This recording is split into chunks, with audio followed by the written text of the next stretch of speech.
Hi friends, welcome to GBR classes.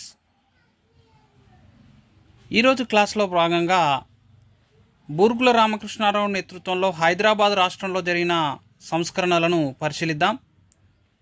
ఈ యొక్క క్లాస్ను మొదటిసారిగా చూస్తున్న వారు సబ్స్క్రైబ్ చేసుకొని మిగతా మీ మిత్రులకు కూడా షేర్ చేయాల్సిందిగా కోరుతా ఉన్నాను. మరి ఈ టాపిక్ నుండి గ్రూప్ 2 కానీ మిగతా కాంపిటేటివ్ ఎగ్జామ్స్లో 1 to 2 మార్క్స్ వచ్చేందుకు అవకాశం ఉంది. అదేవిధంగా గ్రూప్ 1లో 10 మార్క్స్ రావడానికి ఆస్కారం ఉన్నటువంటి క్వశ్చను. ఇక టాపిక్లోకి వెళ్తే, బూర్గుల నేతృత్వంలో 1952 మార్చి 6న మొదటిసారిగా హైదరాబాద్ రాష్ట్రంలో ప్రజాస్వామ్య ప్రభుత్వం ఏర్పడడం జరిగింది కాంగ్రెస్ నేతృత్వంలో. ఈ బూర్గుల రామకృష్ణారావు తన యొక్క భూ సంస్కరణలు, ఆర్థిక మరియు విద్యా సంస్కరణలు మరి పరిపాలనా సంస్కరణలతో దేశంలోనే ఇతర రాష్ట్రాలకు ఆదర్శంగా నిలవడం జరిగింది. ముందుగా ఆర్థిక సంస్కరణలను పరిశీలించినట్టయితే, మరి బూర్గుల ప్రభుత్వం ఏర్పడే నాటికి హైదరాబాద్ రాష్ట్ర ఆర్థిక పరిస్థితి చిన్న భిన్నంగా ఉండటం జరిగింది. భారతదేశంలో విలీనానికి పూర్వం నిజాం ప్రభుత్వము ఆయుధాల కొనుగోలు కోసము సుమారు 22 కోట్లు ఖర్చు పెట్టి ఆర్థిక లోటుతో రాష్ట్రం ఉన్నది. కేంద్ర ప్రభుత్వ సూచన మేరకు హైదరాబాద్ రాష్ట్రంలో ఆర్థిక పరిస్థితిని మెరుగుపరచడానికి 1950లో రాష్ట్ర ప్రభుత్వము ఏడి గోర్వాలా నేతృత్వంలో ఒక కమిటీని నియమించడం జరిగింది. ఈ గోర్వాలా కమిటీ 1950 అక్టోబర్లో తన నివేదికను సమర్పిస్తూ రాష్ట్ర పరిపాలనను ఆధునీకరించడానికి పరిపాలనా ఆర్థిక సంస్కరణలు ప్రవేశపెట్టాలని సూచించడం జరిగింది. ఈ గోర్వాలా కమిటీ కాంపిటేటివ్ ఎగ్జామ్స్ పరంగా అత్యంత ముఖ్యమైన ఇంపార్టెంట్ క్వశ్చన్. హైదరాబాద్ రాష్ట్రంలో ఆర్థిక సంస్కరణలు సూచించిన కమిటీ ఏదని డైరెక్ట్ క్వశ్చన్ అడగడం జరుగుతుంది. Gorwala committee exam point of వ్యూలో ఖచ్చితంగా గుర్తుపెట్టుకోవాల్సిన అంశం. ఆర్థిక సంస్కరణలు హైదరాబాద్ రాష్ట్రంలో సూచించిన committee Gorwala committee. Next, Vellodi ప్రభుత్వంలో ఈయన ముఖ్యమంత్రి కాకముందు వెల్లోడి ప్రభుత్వంలో రెవెన్యూ మంత్రిగా బూర్గుల రామకృష్ణారావు గారు పనిచేయడం జరిగింది. ఈ గోర్వాలా కమిటీ సూచనలను ఆయన తూచా తప్పకుండా పాటించడం జరిగింది. ఫలితంగా 1952 నాటికి హైదరాబాద్ రాష్ట్ర బడ్జెట్లో సమతుల్యత సాధించడం జరిగింది. ఇక భూ సంస్కరణలు చూసినట్టయితే, జాగీర్దారీ రద్దు చట్టం. జేఎన్ చౌదరి ఆధ్వర్యంలోని సైనిక ప్రభుత్వం 1949 ఆగస్టు 15న జాగీర్దారీ రద్దు చట్టం చేయడం జరిగింది. హైదరాబాద్ జాగీర్దారీ రద్దు చట్టము 1949 ఆగస్టు 15న. ఈ చట్టం తర్వాత జాగీర్దారీ ప్రాంతం నుంచి దివానీ ప్రాంతాలకు వలసలు తగ్గిపోవడం జరిగింది. ఈ చట్టం ద్వారా జాగీర్దారుల యొక్క వార్షిక ఆదాయంలో 75% వరకు వారికి భృతిని కొన్ని సంవత్సరాల వరకు అందజేయడం జరిగింది. జాగీర్దారుల వల్ల హైదరాబాద్ రాష్ట్రానికి సంవత్సరానికి సుమారు 3.5 కోట్ల రూపాయల ఆదాయం వచ్చేది. మరి ఈ వ్యవస్థను రద్దు చేయడం వల్ల హైదరాబాద్ రాష్ట్ర ప్రభుత్వానికి సుమారు 18 కోట్ల రూపాయల వ్యయం అయిందని చెప్తా ఉన్నాడు ఇక్కడ. మరి జాగీర్దారీ వ్యవస్థ రద్దు వల్ల హైదరాబాద్ రాష్ట్ర ప్రభుత్వానికి సంవత్సరానికి 11 కోట్ల రూపాయల అదనపు భారం పడడం జరిగింది. తర్వాత హైదరాబాద్ కౌలుదారి వ్యవసాయ భూముల చట్టం 1950. హైదరాబాద్ రాష్ట్ర ప్రభుత్వం చేసినటువంటి మొట్టమొదటి భూ సంస్కరణ చట్టం ఇది. ఈ చట్టంను 1950 జూన్ 10న రూపొందించడం జరిగింది.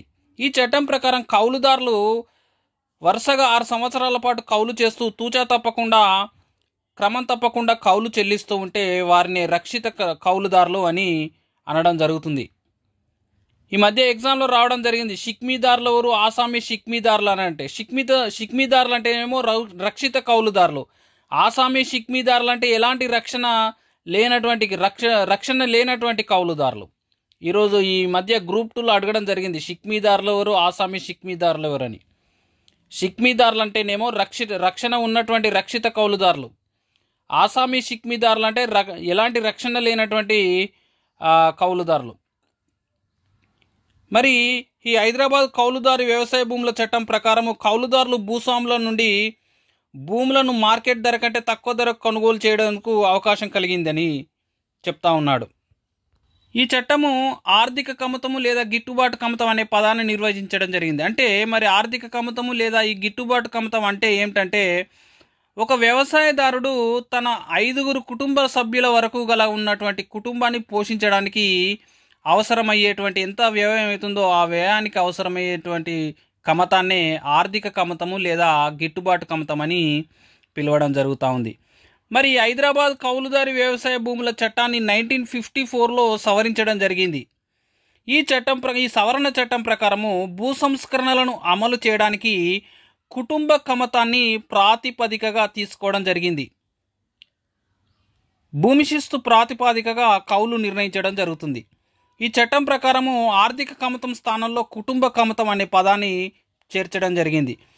ప్రతి కుటుంబము వ్యవసాయ వ్యయాలు పోగా కనీసము 800 రూపాయలు పొందడానికి వీలు కలిగించేటువంటి కమతాన్ని కుటుంబ కమతం అని నిర్ణయించడం జరిగింది.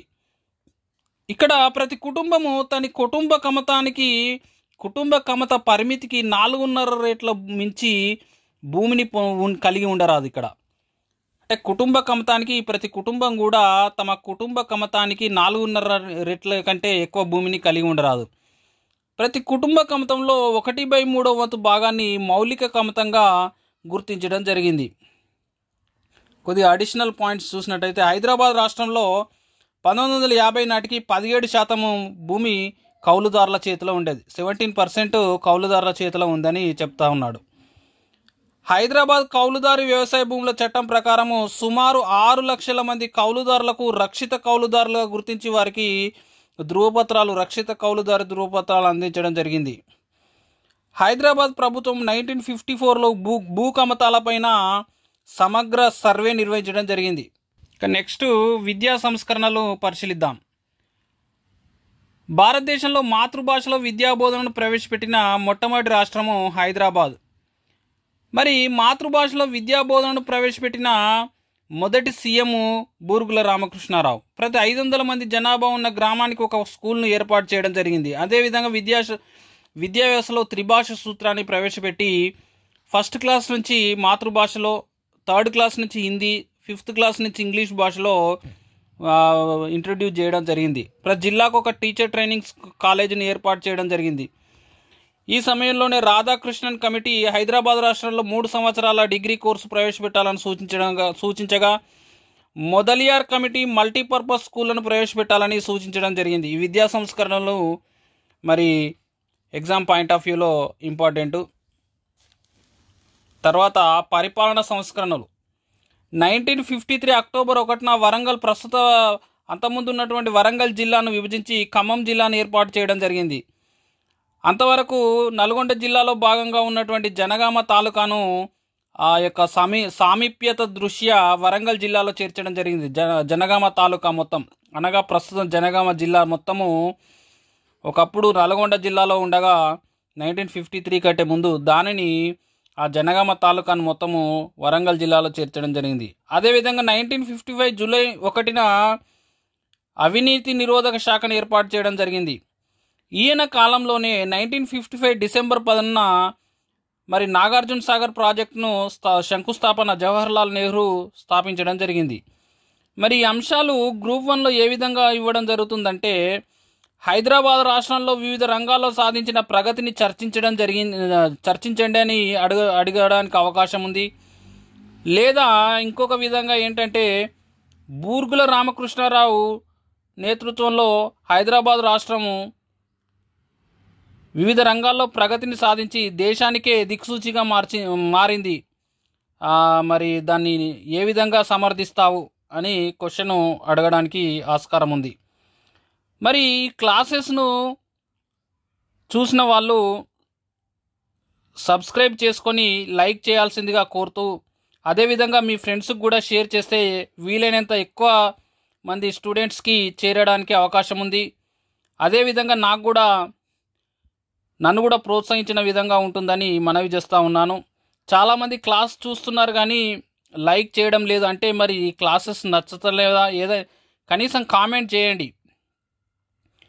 మీకు ఏ విధంగా మరి క్లాసెస్ ఇంకా మరి ఏ విధంగా ఉంటే బాగుంటుంది, ప్లస్ మరి మీకు నచ్చితే లైక్ చేస్తే నాకు కూడా మరి మీ ఎక్కువ మందికి చేరడానికి అవకాశం ఉంటుంది. ఈరోజు ఒక క్వశ్చన్, ఈ క్లాస్ సందర్భంగా ఒక క్వశ్చన్ వేస్తున్నాను. దానికి కామెంట్ సెక్షన్లో కామెంట్ పెట్టండి. దీని యొక్క పీడిఎఫ్ జీబీఆర్ క్లాసెస్ నా యొక్క వాట్సాప్ ఛానల్లో, వాట్సాప్ గ్రూప్లో, అదేవిధంగా టెలిగ్రామ్ గ్రూప్లో మరి మీరు చేరండి. ఈ క్లాసుకు సంబంధించిన, ఈ క్లాసే కాదు ప్రతి క్లాసుకు సంబంధించిన పీడిఎఫ్ను ఒక 200-300 వ్యూస్ వచ్చిన తర్వాత నేను క్లాస్ను పీడిఎఫ్ను అప్లోడ్ చేయడం జరుగుతుంది. మరి ఈరోజు క్వశ్చన్ చూసినట్టయితే, బూర్గుల రామకృష్ణారావు గారు ఏ ఏ రాష్ట్రాలకు గవర్నర్గా పనిచేశారు? మీరు దీనికి ఆన్సరు మీరు కామెంట్ సెక్షన్లో తెలియజేయండి. మరి క్లాసెస్ విన్నవాళ్ళు సబ్స్క్రైబ్ చేసుకొని వీలైనంత, నేను కనీసం దీనికి ఒక 100 లైక్స్ నేను ఎక్స్పెక్ట్ చేస్తున్నాను. మీ క్లాస్ చూసిన వెంటనే మీరు లైక్ చేస్తారని ఆశిస్తూ క్లాస్ ముగిస్తున్నాను.